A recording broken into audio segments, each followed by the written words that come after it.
આજે હવે આપણે પેલા ભારતીય સંવિધાન વિશે આપણે જે પરિચય અને ઇતિહાસ જાણ્યો હતો એની અંદર સંવિધાનના પરિચય વિશે જાણીએ અમુક છે ને એમના જે પ્રેરણા મુજબ જે બીજા દેશો પાસેથી આપણે શું નવીનતા કરી છે આપણા સંવિધાનની અંદર અને કયા કયા દેશોએ આપણે સહાયતા કરેલી છે એ વિશે જાણીએ આપણે. સંવિધાન પરિચય.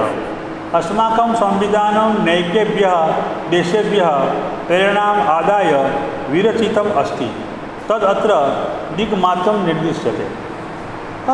તો કયા કયા દેશે આપણે પ્રેરણા આપેલી છે અથવા પ્રેરણા લીધી છે આપણી પાસે એ વિશે આપણે જાણવાનું છે. એમની અંદર રાષ્ટ્રો અને સમારત તત્વની તો બ્રિટન પાસેથી આપણે શું લીધું તો બ્રિટન છે એક સ્વામ્ય પૌરત્વમ ન્યાય પ્રભુત્વમ લોકસભાધ્યક્ષ તસ્ય પાત્રંચ અને શાસન રચના વિધાનમ ન્યાય નિર્ધારણમ. આ આપણે બ્રિટન પાસેથી એ પછી મુખ્ય મુદ્દાઓ લીધા. અમેરિકા સંયુક્ત રાષ્ટ્રસંઘ પાસેથી નાગરિકાના મૂળભૂતાધિકાર, નાગરિકોનો મૂળભૂત અધિકાર શું છે એ આપણે અમેરિકા સંયુક્ત રાષ્ટ્રસંઘ પાસેથી લીધું છે. સંસ્થા નંબર અને ન્યાય અંગસ્ય સ્વાતંત્ર્ય. ન્યાય છે એની સ્વતંત્રતા પણ હોય છે ને. પછી એમાં હું કહું કે ન્યાય મેળવવાનો હોય અને કોઈનો ફોન આવી જાય કે ભાઈ ફલાણા વ્યક્તિને છે ને તમારે આમ કરી દેવાનું છે તો કે ઓકે સાહેબ. તો એમ નહીં, ન્યાયતંત્ર એ સ્વતંત્ર છે ટૂંકમાં. શાસનાંગ નિર્ણયસ્ય પરશીલનાધિકાર. શાસન અંગનો નિર્ણય છે એમની અંદર પણ છે ને કોઈ હસ્તક્ષેપ ના કરે. એ આપણે સંયુક્ત રાષ્ટ્રસંઘ અમેરિકા પાસેથી લીધું છે. ફ્રાન્સ પાસેથી શું મેળવ્યું? સ્વાતંત્ર્ય, સમાનતા, ભ્રાતૃત્વ ઇત્યાદિ આદર્શ ગુણા. આ આદર્શ ગુણો છે આપણે ફ્રાન્સ પાસેથી મેળવ્યા છે. કેનેડા રાજ્યાનામ એકીકરણેન બલવઃ પ્રબલઃ કેન્દ્ર સર્વકાર રાજ્ય સર્વકારસ્ય કેન્દ્ર સર્વકારે નિયંત્રણ. રાજ્યની અંદર એકીકરણ હોય, એકીકરણ કરવા માટે પ્રબળતા મેળવવા માટે કેન્દ્ર સરકાર છે, રાજ્ય સરકાર અને કેન્દ્ર સરકારનું નિયંત્રણ હોય બંને ઉપર, રાજ્યો ઉપર અને કેન્દ્રના મુજબ ચાલતો જે રાજ્યો છે એ આપણે કેનેડા પાસેથી લીધા છે. ઓસ્ટ્રેલિયા પ્રસ્તુત વિષયાણામ આવલી રાજ્યોર મધ્યે અનિર્બદ્ધમ વાણિજ્યમ. જાપાન પાસેથી લીધું શું? મૂળભૂતાની કર્તવ્યાની. જોઈએ ને, જાપાન એનું પાલન કરે. જર્મની આપાતકાલીન વ્યવસ્થા. તો મિત્રો આ બધું છે એ આપણે અલગ અલગ દેશો પાસેથી પ્રેરણા લીધી છે. સાંપ્રતમ વર્તમાન સમયની અંદર ભારત સંવિધાને 22 અધ્યાય આર્ટિકલ કહીએ ને આપણે આર્ટિકલ સંતિ છે. સંવિધાનની અંદર જોઈએ તો 12 અનુસૂચય મૂળ સંવિધાને અષ્ટોચતસ્ર અનુયોજિતા અને 446 અનુચ્છેદા મૂળ સંવિધાને 495+51 અનુયોજિતા સંતિ.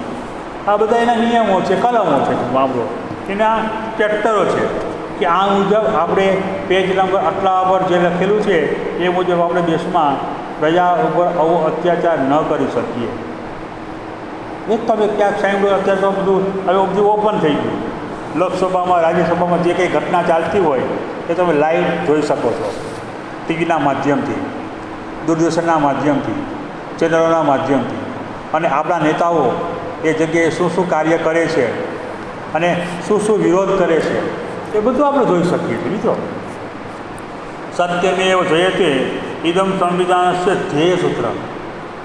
લોગો આપણે કહીએ ને, લોગો તો આપણા ભારતીય સંવિધાનનું સત્યમેવ જયતે એ આપણો ધ્યેય સૂત્ર છે. ભારતસ્ય પ્રથમ રાષ્ટ્રપતિ ડૉક્ટર રાજેન્દ્ર પ્રસાદ મહાશયા આસી. સંવિધાનની રચના કર્યા પછી જ્યારે રાષ્ટ્રપતિ બન્યા એ આપણા કોણ હતા પહેલાં? ડૉક્ટર રાજેન્દ્ર પ્રસાદ મહોદય. સંવિધાનस्य સર્વોચ્ચપદમ રાષ્ટ્રપતિપદમ ભવતિ. અને સંવિધાન મુજબ જોઈએ તો ઉચ્ચમાં ઊંચું પદ છે રાષ્ટ્રપતિનું છે. अस्माकं संविधानस्य प्रारंभः पीठिकया आमुखेन भवति. पीठिकया बोलो मेन पेजनी अंदर या जवाहरलाल नेहरू महाशये विरचिता अस्ति. અને એ પીઠિકાની મુખ્ય નિર્માણ જવાહરલાલ નેહરુએ કરેલું હતું. પીઠિકેયમ સંવિધાનस्य ભાગત્વેન 1973 વર્ષે સ્વીકૃતિ પ્રાપ્તવતી. દેશ આઝાદ થયો, સંવિધાનની રચના થઈ, પછી 1973ની અંદર આ પીઠિકા ભાગદ્વયની સ્વીકાર કરવામાં આવ્યો હતો. સર્વોચ્ચ ન્યાયાલય બી પીઠિકા ઇમામ પ્રતિરોધુમ પ્રત્યાખ્યાપિતુમ વા ન કશ્ચિત શક્નોતિ. સર્વોચ્ચ ન્યાયાલય પણ પીઠિકાની અંદર જે કાંઈ લખાયેલું છે અથવા તો છે એને અવરોધ કરવા માટે રોકવા માટે કોઈ પણ યાચિકા દાખલ કરી શકતું નથી અને કોઈ પણ રોકી શકતું નથી એને. હવે સંવિધાનના મહત્વપૂર્ણ અનુચ્છેદો બોલે તો એના નીતિ નિયમો છે, જે એમના શું કહેવાય આર્ટિકલો છે, એ વિશે આપણે જાણીએ. તો કે જુઓ, એમાં તમારી સામે તમારા પુસ્તકમાં એક કોઠો બતાવ્યો છે, એમાં અનુચ્છેદ ક્રમ લખ્યું છે અને વર્ણિત વિષયો છે. તો કે જુઓ, 12થી લઈ અને 35 સુધી મૂળભૂતાધિકારોના વિવરણમ, માનવના મૂળભૂત અધિકારો શું છે એ ચેપ્ટર અનુચ્છેદ 12થી લઈ અને અનુચ્છેદ 35 સુધી બતાવવામાં આવ્યા છે. એની અંદર મતદાન છે, આપણો મૂળભૂત અધિકાર છે. શિક્ષા, ભણવું ગણવું એ આપણો મૂળભૂત અધિકાર છે. સ્વતંત્રતા છે એ આપણો મૂળભૂત અધિકાર છે. સમતા ઇત્યાદિ અધિકારા, આ આપણા મૂળભૂત અધિકારો છે મિત્રો. હવે જોઈએ અગાડી 36થી 50 સુધી રાજ્ય નીતિ હે નિર્દેશક તત્વાની. એમાં પંચાયત રાજ્ય સંગઠનમ, પંચાયત રાજનું કેમ સંગઠન કરવું, રાષ્ટ્રીય સ્મારકાનામ, રાષ્ટ્રીય સ્મારકોને કેમ રાખવા, વન્યજીવાનામ તો રક્ષા પ્રબંધ, જે વન્યજીવો છે એમનું પણ રક્ષણ કેમ કરવું એ વિશે એમાં 36થી 50 સુધીની અનુચ્છેદો કલમો છે એમાં લખવામાં આવેલું છે.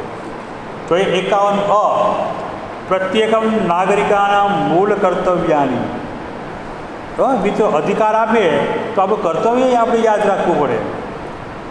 એમ નહીં કે અધિકાર આપ્યા પછી આપણે મૂળ કર્તવ્ય ભૂલી જઈએ. મા બાપ આપણે 16-18 વર્ષના કરી દઈએ અને 18 વર્ષના કર્યા પછી આપણે પરણાવી દઈએ, આપણે કમાઈએ નહીં અને આપણે ઘરમાં ધમપછાડા કરીએ તો ચાલે? મા બાપનો ફરજ હતી કે ભાઈ મારો દીકરો ભણી કરીને હોશિયાર થાય, અમે એને નોકરી પર લગાવી દઈએ, એને અમે પરણાવી દઈએ, વિવાહ કરી દઈએ. પછી આપણું મૂળભૂત અધિકાર શું છે કે આપણે આપણા મા બાપે આપણા માટે કર્યા પછી, આ ઉદાહરણ છે મિત્રો, પછી આપણે એને રાખવા, સારી રીતે રાખવા, એનું અપમાન ન થાય એવું કાર્ય કરવું, એ આપણું કર્તવ્ય છે. એ કર્તવ્યમાંથી આપણે ભૂલચૂક ન થવી જોઈએ. ઉદાહરણ બતાવ્યું તમને. તો એવી રીતે 51 ની જે કલમ છે, અનુચ્છેદ ક્રમ છે, એમાં પ્રત્યેક નાગરિકાના મૂળ કર્તવ્યાની, મૂળભૂત તો જે મૂળિયામાં પહેલાં કર્તવ્ય છે એ તો ક્યારેય ભૂલી ન શકાય. હવે જોઈએ 80થી 80ની અંદર કલમમાં રાજ્યસભાની સંરચના, રાજ્યસભાની સંરચના કેમ કરવી, 81માં લોકસભાની રચના કેમ કરવી, 320માં લોકસેવા આયોગસ્ય કાર્યાણી, એ લોકોનું કાર્ય શું છે. જોઈએ ને આપણે ઘણી વખત જોઈએ આપણે કે નેતાઓ ચૂંટાઈ ગયા પછી પોતાના મત ક્ષેત્રમાં ક્યારેય પોતે મુલાકાત નથી લેતા, તો મૂળ કર્તવ્ય ભૂલી જાય. કાં તો કે ભાઈ આપણું 5 વર્ષનું થઈ ગયું, પણ એવું ના હોવું જોઈએ. મૂળ કર્તવ્ય તો આપણે આપણું ભૂલવું જ ન જોઈએ. એ છે તો આપણે છીએ. પછી 5 વર્ષ સુધી પછી ઓલા યાદ રાખે કે આવા જોઈએ. બીજી વખત આવે તે જોઈ લઈશું. એક વખત ભૂલ થઈ ગઈ. તો મિત્રો, મૂળભૂત કર્તવ્યો છે એ ક્યારેય ભૂલવાનું જોઈએ. આપણા મત વિસ્તારનો આપણે વિકાસ કરવો જોઈએ. એ છે તો આપણે છીએ, નહીંતર એ નથી તો આપણું કોઈ પૂછવાનું નથી. આપણે મિત્રો 383ના અનુચ્છેદની વાત કરીએ. રાજ્ય ભાષા રૂપેણ હિન્દી સંઘસ્ય પરિભાષા છે. આપણે રાષ્ટ્રીય ભાષા કઈ તો કે હિન્દી. 356ની કલમમાં જોઈએ તો રાજ્યસુ રાષ્ટ્રપતિ શાસનસ્ય અન્વયીકરણ વિષયે. રાજ્યમાં રાષ્ટ્રપતિ શાસન ક્યારે લગાવી શકાય તો એની ચર્ચા પણ 356માં કરેલી છે. 368ની વાત કરીએ તો સંવિધાને પરિષ્કારાય સંસદીય ભૂમિકાયા તત્ પ્રતિક્રિયાયાશ્ચ વિષયે. 368 કલમ મુજબ સંવિધાનને કોઈ પણ જાતનો ફેરફાર કરવો હોય તો એમાં પણ એમની ભૂમિકા, એમની જે પ્રક્રિયા છે એ વિશેની ચર્ચા કરવામાં આવી છે. 370 જમ્મુ કાશ્મીર રાજ્ય વિષયે.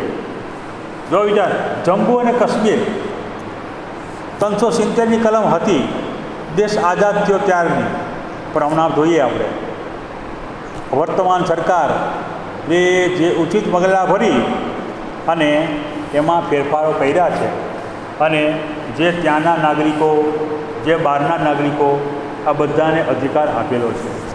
માત્ર ને માત્ર એવું નહીં કે ભાઈ આ વિશેષ દરજ્જો આપવામાં આવ્યો હતો. ત્યાં ચૂંટણી 6 વર્ષે થતી, બધા ઘણા વિશેષ અમુક પ્રકારની ગ્રાન્ટો આપવામાં આવતી, અમુક પ્રકારના રૂપિયા આપવામાં આવતા વિકાસ માટે. પણ અત્યારે દેશ આઝાદ થઈ ગયો ત્યાંથી એક લેશ માત્ર વિકાસ જોવા મળ્યો નથી. અને ઉલટાનો આપણે ક્યાં રસ્તે જઈએ છીએ ખબર? આપણે જોઈએ છીએ, આપણે બધા મહેસૂસ કરીએ છીએ, અનુભવ કરીએ છીએ. તો મિત્રો, એવું ના બને એટલા માટે 370ની કલમની અંદર જમ્મુ કાશ્મીર રાજ્યનો વિશેષ દરજ્જો આપવામાં આવ્યો હતો. હવે ખતમ થઈ ગયેલું મામલો. 395 ભારત તંત્રાધિનિયમ ભારત સર્વકાર અધિનિયમ તથા ચ 1935 અધિનિયમસ્ય નિરસન. 395ની અંદર ભારતની સ્વતંત્રતા મળ્યા પછી જે ભારત સરકારનો અધિનિયમો મળવામાં આવ્યા હતા, અથવા તો 1935ની અંદર શું વાત કરી હતી તો કે 1935ની અંદર વાત કરી હતી કે જે કોંગ્રેસ દળીને સંવિધાનના જે રચના મૂળભૂત અધિકારો હતા એ વિશેની ચર્ચા એમાં કરવામાં આવી. ઇદાનીમ વયમ ભારતીય સંવિધાનસ્ય સૂચિનામ તત્પ્રતિપાદ વિષયે. જોઈએ મિત્રો, હવે જે આપણે આગળનું છે એ આપણે આવતીકાલે જોઈશું. જય શ્રી કૃષ્ણ.